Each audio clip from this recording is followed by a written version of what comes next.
ਸਤਿ ਸ਼੍ਰੀ ਅਕਾਲ ਦੋਸਤੋ, ਮੈਂ ਹਾਂ ਅਨਿਲ ਕੁਮਾਰ। ਸਵਾਗਤ ਕਰਦਾ ਹਾਂ ਤੁਹਾਡਾ ਆਪਣੇ ਚੈਨਲ ਵਾਨਿਆ ਐਜੂਕੇਸ਼ਨ ਸਰਵਿਸਿਜ਼ ਤੇ। ਸੋ ਦੋਸਤੋ, ਅੱਜ ਆਪਾਂ ਡਿਸਕਸ ਕਰਨ ਜਾ ਰਹੇ ਹਾਂ ਜਿਹੜਾ ਕਿ ਅੱਜ ਪੀਪੀਐਸਸੀ ਦਾ ਕੋਆਪਰੇਟਿਵ ਇੰਸਪੈਕਟਰ ਦਾ ਜਿਹੜਾ ਪੇਪਰ ਹੋਇਆ ਉਸ ਦੇ ਵਿੱਚ ਮੈਥ ਤੇ ਰੀਜ਼ਨਿੰਗ ਵਾਲਾ ਪਾਰਟ ਅੱਜ ਆਪਾਂ ਡਿਸਕਸ ਕਰਾਂਗੇ। ਸੋ ਬਿਨਾਂ ਟਾਈਮ ਵੇਸਟ ਕੀਤੇ ਅੱਜ ਦਾ ਪਹਿਲਾ ਕੁਐਸਚਨ ਦੇਖਦੇ ਹਾਂ। ਸੋ ਪਹਿਲੇ ਕੁਐਸਚਨ ਦੇ ਵਿੱਚ ਉਹਨੇ ਕੀ ਕਿਹਾ, ਦ line graph gives the profit percent off company A and B over the different year, study the following graph carefully and answer the question given below। यानी कि इस क्वेश्चन च किया गया कि लाइन ग्राफ दिता गया सानू, ठीक है, ते दो कंपनी A ते B दा अलग अलग सालां दा ते आपां नू ग्राफ दे थ्रू च दसना है। ये प्रॉफिट परसेंटेज गिवन गेन, ठीक है। सो जिहड़ा A है वो सीधा ब्लैक च है, जिहड़ा B है बच्चे वो डॉटेड लाइन दे विच है, ठीक है जी। सो पहला क्वेश्चन देखते हैं। उसने क्या, investment of company be in 2022 is more than the 60% of the previous year.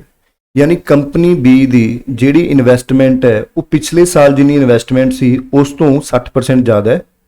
तो इनकम इन 2022 दे विच जिहड़ी बी दी इनकम हुई है वो किन्ने परसेंट है जिहड़ी इन्वेस्टमेंट उन्हें 2021 कीती सी, ठीक है जी।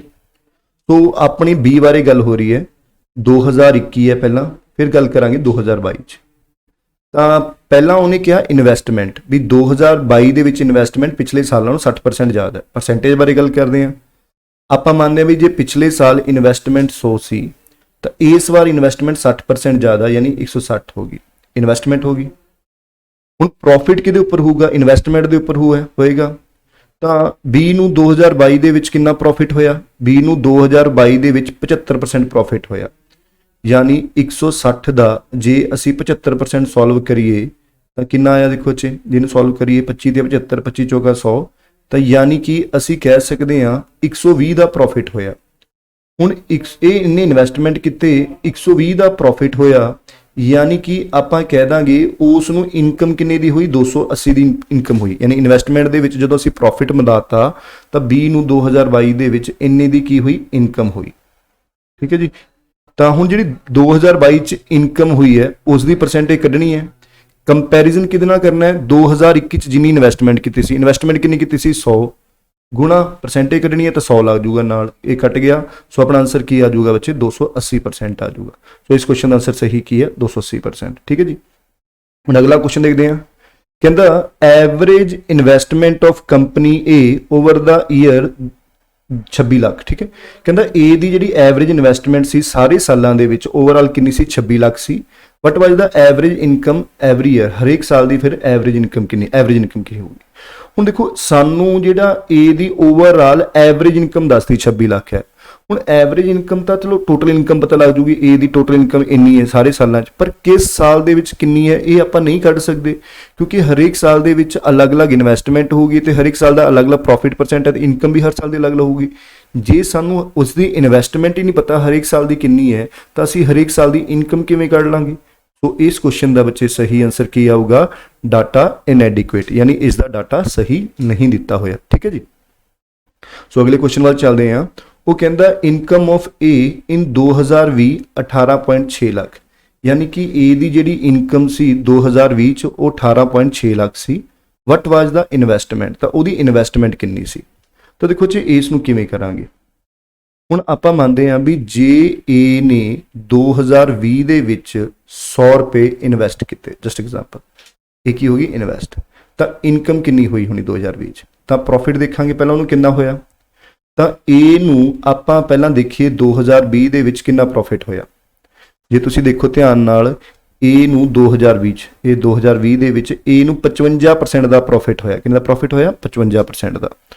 ਅਗਰ 55% ਦਾ ਪ੍ਰੋਫਿਟ ਹੋਇਆ ਤਾਂ ਇਟ ਮੀਨਸ 100 ਇਨਵੈਸਟਮੈਂਟ ਹੈ, 55 ਪ੍ਰੋਫਿਟ ਹੋ ਗਿਆ, ਯਾਨੀ ਕਿ 155% ਦੀ ਇਨਕਮ ਹੋਈ। ਇਨਕਮ ਕਿੰਨੀ ਦੀ ਹੋਈ, 155% ਦੀ, ਜੋ ਕਿ ਕਿਹਦੇ ਬਰਾਬਰ ਹੈ, 18.6 ਲੱਖ ਦੇ। 155% 18.6 ਲੱਖ ਦੇ ਬਰਾਬਰ ਹੈ ਤਾਂ 1% ਕਿਹਦੇ ਬਰਾਬਰ ਆ ਗਿਆ, 18.6 ਡਿਵਾਈਡਡ ਬਾਈ 155। ਅਸੀਂ 100% ਕਰਨਾ ਤਾਂ ਇਹਨੂੰ 100 ਨਾਲ ਗੁਣਾ ਕਰ ਦਾਂਗੇ ਜੀ। ਇਹ ਪੁਆਇੰਟ ਹਟਾ ਕੇ ਬੱਚੇ ਨੀਚੇ 10 ਲਾਇਆ, 0 ਨਾਲ 0 ਕੱਟ ਗਿਆ, 31 ਆ ਗਿਆ, 5 ਦੂਣੀ 10, 31 ਛਿੱਕਾ, ਤਾਂ ਯਾਨੀ ਕਿੰਨਾ ਆ ਜਾਊਗਾ, ਅਪਰੋਕਸੀਮੇਟਲੀ 12 ਲੱਖ ਆ ਜਾਊਗਾ। ਤਾਂ ਆਪਣਾ ਸਹੀ ਆਨਸਰ ਕੀ ਆਊਗਾ ਬੱਚਿਓ, 12 ਲੱਖ ਆਊਗਾ, ਠੀਕ ਹੈ ਜੀ। ਉਹਦੀ ਇਨਵੈਸਟਮੈਂਟ ਕਿੰਨੀ ਸੀ, 12 ਲੱਖ, ਠੀਕ ਹੈ ਜੀ। ਸੋ ਅਗਲੇ ਕੁਐਸਚਨ ਵੱਲ ਚੱਲਦੇ ਹਾਂ। उम्मीद करता समझ आ रहा होगा। So income of company A in 2020 is equal to the investment of company 2021। ठीक है जी, सब तो पहला इस लाइन पढ़ते हैं। देखो उन्हें की कहा 2020 ਦੇ ਵਿੱਚ ਇਨਕਮ ਕਿਹਦੀ ਬੱਚੇ ਦੋ ਇਨਕਮ ਆਫ ਏ ਦੀ ਕੀ ਲੈਣੀ ਹੈ ਇਨਕਮ।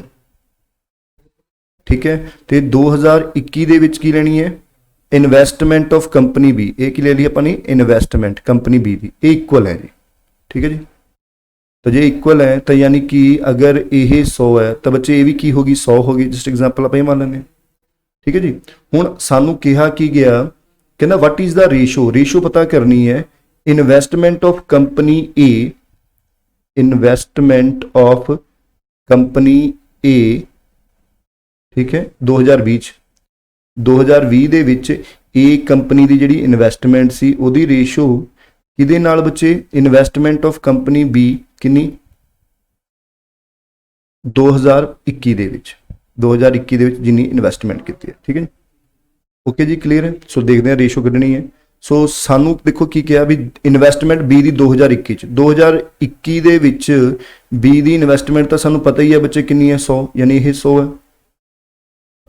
और इत्थे भी इन्वेस्टमेंट लेनी है ए दी, पर ए की दी हुई सानू इनकम दी हुई है तो इनकम 100 है। ठीक है, तो आप कह देंगे ए दी जो भी इनकम सी 2020 उस ते सॉरी इन्वेस्टमेंट सी उस ते प्रॉफिट किन्ने दा होया। देखो प्रॉफिट किन्ने दा देखो 2020 दे विच ए दा 2020 दे विच ए दा प्रॉफिट 55% है। किन्ना जी 55% है, तो 55% दा प्रॉफिट होया यानी 155% हो गया। तो जाके किहदे बराबर आ गया 100 दे बराबर आ गया।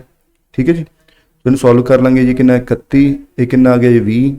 तो ए दी जिहड़ी इनकम आ गई बच्चे किन्नी आ गई, इस नूं सॉल्व करिए जे तुहाडा 120 तुहाडा उपर चला गया 31 थल्ले आ गया, यानी तुसीं कह दोगे 100 × 20/31 आ गई, ये इन्वेस्टमेंट आ गई। सॉल्व करांगे 100 नाल 100 कैंसल हो गया, तो 20/31 आ गया। तो इस क्वेश्चन का सही आंसर की आऊगा तुहाडा 20/31, यानी कि third option is the right answer.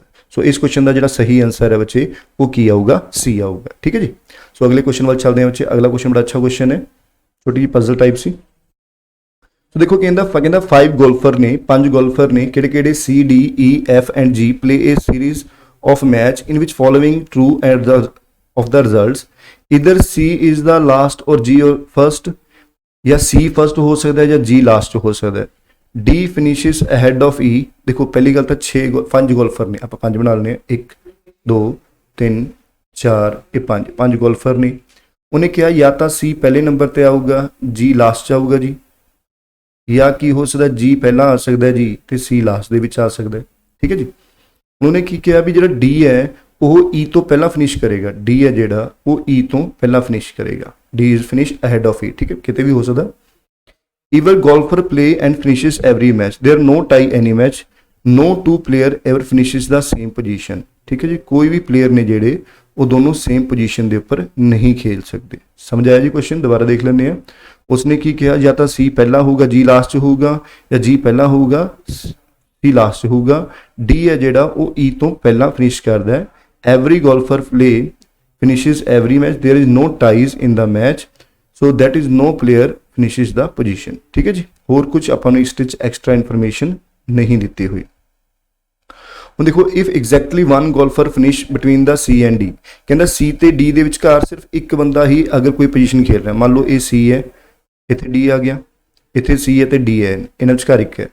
हुण अगर डी तीजे नंबर पर आ जाता है तो सानू पता है भी ई है जो चौथे नंबर पर आऊगा, तो दूजे नंबर पर किहड़ा आ सकदा, फिर एफ आ सकदा। दूजे नंबर पर किहड़ा आऊगा, एफ आऊगा। तो कहता दसो इन्हां विचों किहड़ी स्टेटमेंट ट्रू है। सो कहता सी फिनिशिज द फर्स्ट, ये बारे असीं श्योर नहीं हैगे। जी फिनिशिज द फर्स्ट, ये बारे असीं श्योर नहीं हैगे। एफ फिनिशिज थर्ड, ये तो गलत है। ई फिनिशिज फोर्थ, यानी ये दोनों दे विच सही है, यानी ई है जिहड़ा वो चौथे नंबर पर खत्म करूगा, यानी ये स्टेटमेंट की है ट्रू है। सो इस क्वेश्चन का आंसर की आ जाऊगा तुहाडे कोल डी ऑप्शन। ठीक है जी, सो नैक्सट चलते हैं बच्चे। देखो इस ची अगला क्वेश्चन है, कहता इन्हां विचों किहड़ी स्टेटमेंट ट्रू नहीं है। देखो आप पहला बना लें, असीं की बनाया सी 1 2 3 4 5 जो ऑप्शन बनाई सी, या तो सी पहला होगा जी लास्ट होगा। ठीक है जी, या जी पहला होगा सी लास्ट दे विच होगा, यही बनूगा जी। सो कहता ई फिनिशिज सैकेंड। देखो ई जे सैकेंड ते फिनिश करे तो वो डी आना चाहिए, तो डी तो आ ही नहीं सकता वो, क्योंकि डी पहले नंबर पर आ ही नहीं सकता। तो ये तो कदे भी ट्रू नहीं हो सकती। सो इस च ने पूछिया ही की है कि ट्रू नहीं हो सकती, तो ई सैकेंड नंबर पर कभी नहीं आ सकता बच्चे, ये तो ट्रू हो ही नहीं सकती क्योंकि ई तो पहला डी आना चाहिए, पर डी पहले नंबर पर आ नहीं सकता क्योंकि पहले नंबर पर की है या तो सी है या जी है। ठीक है जी, हम 87 च देखते हैं। सो फिर वही कहता 1 2 3 4 5, मैं बार बार बना रहा ताकि समझ आए थोनू। कहता या सी पहला होगा या जी लास्ट होगा, या जी पहला होगा या सी लास्ट होगा। कहता जे डी थर्ड नंबर पर है, डी किहड़े नंबर पर है, थर्ड नंबर पर है, डी थर्ड नंबर पर हो गया, फिर फोर्थ पर ई आ जाऊगा क्योंकि डी तो बाद ही है, एफ सैकेंड पर आ जाऊगा, ये भी श्योर है। ठीक है जी, तो कहता दसो किहड़ी ट्रू होगी। देखो किहड़ा ट्रू होगा, ये होगा देखो जी फिनिश फर्स्ट, ये श्योर नहीं है क्योंकि सी भी हो सकता, जी भी हो सकता। E finish ahead of F, ए नहीं जी, एफ तो बाद ही है। F finishes ahead of E, F E तो पहला फिनिश करेगा यानी ए श्योर है, तो इस दे विच थर्ड आंसर आ जाऊगा थोड़ा। ठीक है जी, अगे अपना आ जाता बच्चे, कहता if C finish the first, देखो 1 2 3 4 5 ने, जेकर सी पहला फिनिश करता है, ठीक है, और जी लास्ट, एक कंडीशन होगी, ठीक है, सी फर्स्ट है, तो किन्ने पॉसीबल ऑर्डर बन सकते हैं। देखो जी पॉसीबल ऑर्डर, डी इत्थे आ गया तो इत्थे ई आ सकता है, इत्थे एफ आ सकता है, या देखो सी पहला, इत्थे डी आ गया, इत्थे एफ आ गया, इत्थे ई आ सकता है, इत्थे जी आ गया, या सी पहला, इत्थे एफ आ गया, इत्थे डी आ गया, इत्थे ई आ गया, तो इत्थे जी आ गया, यानी किन्ने ऑर्डर बन सकते हैं बच्चे, 3 ऑर्डर बन सकते हैं। सो इस क्वेश्चन का सही आंसर की आऊगा, 3 आ जाऊगा। ठीक है जी, तो नैक्सट आ जाता बच्चे, कहता इफ 6 गोल्फर ने, किन्ने गोल्फर हो जाए, 6 गोल्फर हो जाए अगर, तो H enter the match and ahead of F, F तो अगे होवे ते डी तो पिछे होवे, यानी कि डी तो पिछे और एफ तो अगे, यानी ए हो जाए डी तो अगे एफ तो पिछे, तो किहड़ा ट्रू नहीं हो सकता।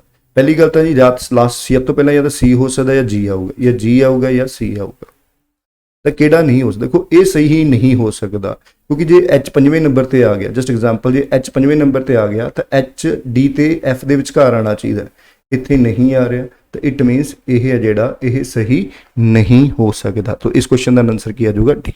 ठीक है जी, अगले क्वेश्चन पर चलते हैं। तो देखो कहता इस क्वेश्चन का की आंसर है, which of the following diagram best relationship between the passengers, train, bus, taxi and auto and rickshaw. ठीक है जी, दसो की हो सकता।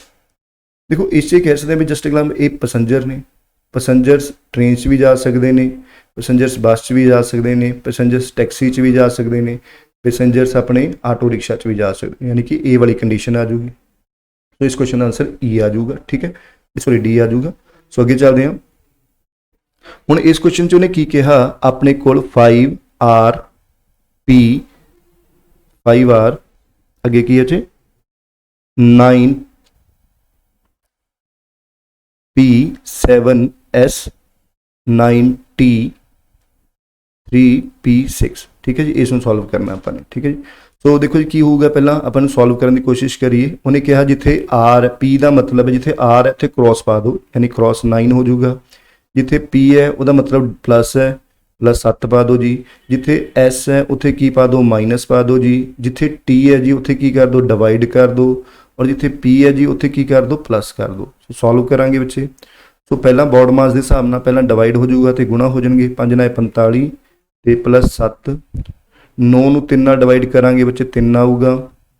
45 7 कितना हो गया जी अपने को 52, 52 माइनस 3 प्लस 6, 52 3 कड्डे 49, 49 तो 6 कितना हो गया थोड़े को 55, यानी कि इस क्वेश्चन का सही आंसर की आऊगा बच्चों 55 आऊगा। ठीक है जी, सो अगे चलते हैं बच्चे। ਹੁਣ अगला क्वेश्चन देखो, कहता दसो जी इन्हां विचों अगला की आऊगा। बच्चे माफ़ करना सॉरी, क्योंकि मैं किसी बच्चे तो पेपर लिता होया तो उन्होंने थोड़ा जिहा वर्क किया होया इहदे उपर। सो तुसीं ये ना सोचो भी स्क्रीन पर साफ क्वेश्चन नहीं दिख रहा, क्योंकि हजे साफ पेपर मैनूं मिलिया भी नहीं। तो आपां तो जस्ट सीखना ही है। 342 215 तो बाद की आ गया 342 511 तो 728। ठीक है जी, तो मैं तुहानूं दसदा बच्चे ये होया कि इहदे विच बच्चे ये चल रहा थोड़ी सीरीज़। ये कह सकते हो 1 का क्यूब माइनस 1, 2 का क्यूब 8 माइनस 1, 3 का क्यूब 27 माइनस 1 26, 4 का क्यूब 64 माइनस 1 63, 5 का क्यूब 125 माइनस 1, 6 का क्यूब 216 माइनस 1, 7 का क्यूब 343 माइनस 1, 8 का क्यूब 512 माइनस 1, अगे 9 का क्यूब कितना होंगे 729 होंगे माइनस 1 करे बच्चे। अगे 10 का क्यूब 1000 माइनस 1, यानी कि आंसर 999 आ जाऊगा। तो इस क्वेश्चन का सही आंसर क्या होगा बच्चों 999 आऊगा। ठीक है जी, ਹੁਣ ਦੇਖੋ ਜੀ ਅਗਲੇ ਕੁਐਸਚਨ 'ਚ ਕੀ ਕਿਹਾ, ਕਹਿੰਦਾ ਇੱਕ ਕਲਾਸ ਹੈ ਜਿਸ 'ਚ 40% ਸਟੂਡੈਂਟ ਜਿਹੜੇ ਐਨਰੋਲਡ ਹੋਏ ਨੇ ਮੈਥ ਵਾਸਤੇ, 70% ਐਨਰੋਲਡ ਹੋਏ ਨੇ ਇਕਨੋਮਿਕਸ ਵਾਸਤੇ, 15% ਸਟੂਡੈਂਟ ਐਨਰੋਲਡ ਹੋਏ ਨੇ ਦੋਨੋਂ ਮੈਥ ਤੇ ਇਕਨੋਮਿਕਸ ਵਾਸਤੇ। ਤਾਂ ਦੱਸੋ ਕਿੰਨੇ % ਸਟੂਡੈਂਟ ਐਸੇ ਨੇ ਜਿਹੜੇ ਕਿ ਕਿਸੇ ਵੀ ਸਬਜੈਕਟਸ ਵਾਸਤੇ ਐਨਰੋਲਡ ਨਹੀਂ ਹੋਏ। ਠੀਕ ਹੈ ਬੱਚੇ, ਸੋ ਦੇਖੋ ਇਹ ਸਾਰੇ ਕੁਐਸਚਨ ਅਸੀਂ ਕਲਾਸਿਸ ਦੇ ਵਿੱਚ ਕੀਤੇ ਹੋਏ ਨੇ ਬੱਚੇ, ਜਿਵੇਂ ਕਿ ਉੱਪਰਲਾ ਕੁਐਸਚਨ ਅਸੀਂ ਕਲਾਸ ਡਿਸਕਸ ਕੀਤਾ ਹੋਇਆ, ਇਹ ਵੀ ਡਿਸਕਸ ਕੀਤਾ ਹੋਇਆ। ਇਸ ਤੋਂ ਪਹਿਲਾਂ ਜਿਹੜੀ ਪਜ਼ਲ ਹੈ ਬੱਚੇ ਉਹ ਵੀ ਤੇ DI ਵੀ। ਠੀਕ ਹੈ ਜੀ, ਸੋ ਦੇਖੋ ਇਹ ਆਪਾਂ ਲੈ ਲੈਂਦੇ ਹਾਂ ਮੈਥ ਵਾਲਾ। ਮੈਥ ਦੇ ਵਿੱਚ ਕਿੰਨੇ ਨੇ 40% ਐਨਰੋਲ ਹੋਏ ਨੇ, ਤੇ ਇਕਨੋਮਿਕਸ ਦੇ ਵਿੱਚ ਕਿੰਨੇ ਐਨਰੋਲ ਹੋਏ ਨੇ ਬੱਚੇ 70% ਐਨਰੋਲ ਨੇ। ਦੋਨਾਂ ਦੇ ਵਿੱਚ ਕਿੰਨੇ ਨੇ 15% ਨੇ। ਹੁਣ ਤੁਸੀਂ ਦੇਖੋ ਇਸ ਸਰਕਲ 'ਚ 40 ਆਣੇ ਚਾਹੀਦੇ ਆ, 15 ਇੱਧਰ ਆ ਗਏ ਤੇ ਇੱਥੇ ਕਿੰਨੇ ਰਹਿ ਗਏ 25%। ਇਸ ਸਰਕਲ 'ਚ 70 ਆਣੇ ਚਾਹੀਦੇ ਆ, 15 ਇੱਥੇ ਆ ਗਏ ਤੇ ਇੱਥੇ ਕਿੰਨੇ ਰਹਿ ਗਏ ਬੱਚੇ ਆਪਣੇ ਕੋਲ 55% ਰਹਿ ਗਏ। ਠੀਕ ਹੈ, ਤਾਂ ਦੇਖੋ ਕਿੰਨਾ ਹੋ ਗਿਆ 25 ਤੇ 15 40, 40 ਤੇ 55 ਕਿੰਨਾ ਹੋ ਗਿਆ ਬੱਚੇ ਆਪਣੇ ਕੋਲ 95%। ਕਿੰਨਾ ਹੋ ਗਿਆ ਜੀ 95%। यानी 95% लोग वो ने बच्चे ਜਿਹੜੇ कुछ ना कुछ ਤਾਂ ਇਹਨਾਂ ਨੇ ਲਿੱਤਾ, ਚਾਹੇ मैथ लिता चाहे इकनॉमिक्स लिता। तो बाकी किन्ने बच्चे 5%, यानी 5% लोग ऐसे ने जिन्होंने कोई भी सब्जैक्ट्स नहीं लिता। ठीक है, सो आंसर की आऊगा जी 5%। ठीक है जी, सो नैक्सट क्वेश्चन पर चलते हैं। अगर ये क्लीयर है जी, कहता ये फादर एक उसने अपनी प्रॉपर्टी ਨੂੰ डिवाइड किया इस तरीके नाल भी हाफ अपनी प्रॉपर्टी का ए ਨੂੰ ਦਿੱਤਾ, 2/3 ऑफ द रिमेनिंग, यानी कि देखो की यूज है हाफ 2/3 ऑफ द रिमेनिंग अपने 3 बच्चों ने दिता, तो बाकी जो बच गया वो 4 बच्चों इक्वली डिवाइड करता। यानी जी प्रॉपर्टी 2 3 4, यानी कि तुसी जी प्रॉपर्टी लोगे वो 2 3 6 चौका 24, यानी 24 का मल्टीपल मान लो, यानी आप मान लें वो प्रॉपर्टी कितनी है 24 यूनिट है या 24x मान लो। ठीक है जी, इन्हों का मान लिया करो बच्चे। तो दसिया है थोड़ी क्लास जो फ्रैक्शन आ जाए, तो इस हाफ प्रॉपर्टी उन्हें किनू देती अपने ए नू देती। 24x का हाफ कितना हो गया 12x इनू देती, तो बाकी रिमेनिंग कितनी रहेगी, रिमेनिंग रहेगी अपने को 12x, और जो कहना रिमेनिंग रहेगी उस 2/3, 12 का 2/3 कितना आया बच्चे 8x। 8x जी उन्हें देती वो किनू देती बच्चे BCD नू देती,